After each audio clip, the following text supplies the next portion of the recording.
Gumagala kami. Ga-apply kami. Iba yung gala namin guys, naghahanap ng trabaho. Kailangan kasi guys dalawa na anak namin. Kailangan namin magsumikap. Dito kami Kaya sa mga kaibigan dyan, mga tropang pamilyado, gusto ko laban lang. Kaya mag-asawa ka lang magtutulungan. Kasi pag balang araw, pag naka-recover na kayo, magiging maayos din ang lahat. Kaya gusto ko. Hanggang ngayon, naglalakad pa kami. Naghahanap pa kami ng pwedeng pasukan namin. Buti sila kuya ngayon, kumikita na. Kaya naglalakad. Parang mga delivery ng mga Shopee, ganun. Mga rider guys.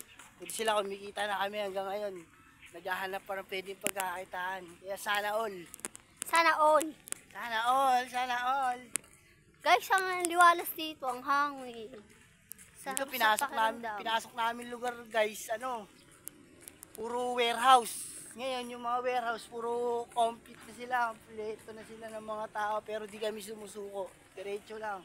Kasi maraming warehouse dito sa parte ng ng Taytay Rizal, Manila East. Pag wala kami na rito, baka pumunta kami sa kabila pa, Taytay din, Highway 2000, Pakakainta. Hahanap lang guys. Karoon lang kami ng trabaho para magpang-araw-araw kami ng mga pamilya namin. Lalo yung mga anak mo kulit, malalakas kumain. Kailangan namin kumita ng maganda-ganda para may laging pangkain. Bye guys. Okay na guys ha. We love you guys.